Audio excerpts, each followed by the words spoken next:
Praise lord.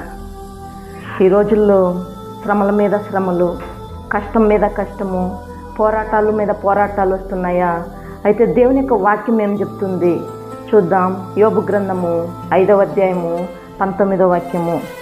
6 బాధలలో నుండి ఆయన నిన్ను విడిపించును, 7 బాధలు కలిగినను నీకు ఏ కీడును తగులదు. బాధలు వస్తాయి, శ్రమలు వస్తాయి, అయితే దేవుడు వాటన్నిటిలో నుండి నిన్ను విడిపించే దేవుడై ఉన్నాడు.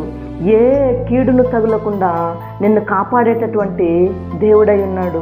ఆ రోజు యోసేపును చూసుకున్నట్లయితే శ్రమల మీద శ్రమలు, కష్టం మీద కష్టము, దుఃఖం మీద దుఃఖము. చిన్నప్పుడే తల్లిని కోల్పోయాడు, తండ్రికి దూరం అయిపోయాడు, చేయనటువంటి పనికి చెరసాలలో వేయబడ్డాడు. అయితే ఆ శ్రమలన్నీ యోసేపుని క్రిందకి అనగదొక్కలేదు, యోసేపుని ముంచివేయలేదు, ఉన్నత స్థానానికి తీసుకెళ్ళిపోయాయి. ఈరోజు నీ జీవితంలో వస్తున్నటువంటి ఈ శ్రమలు, ఈ పోరాటాలు, ఈ కష్టము అది నిన్ను ముంచివేయడానికి కాదు, కానీ నిన్ను నాశనం చేయడానికి కాదు, కానీ నిన్ను ఆశీర్వదించడానికే, నిన్ను హెచ్చించడానికే, నిన్ను ఉన్నత స్థానానికి తీసుకెళ్ళడానికే. ప్రార్థన చేసుకుందాం.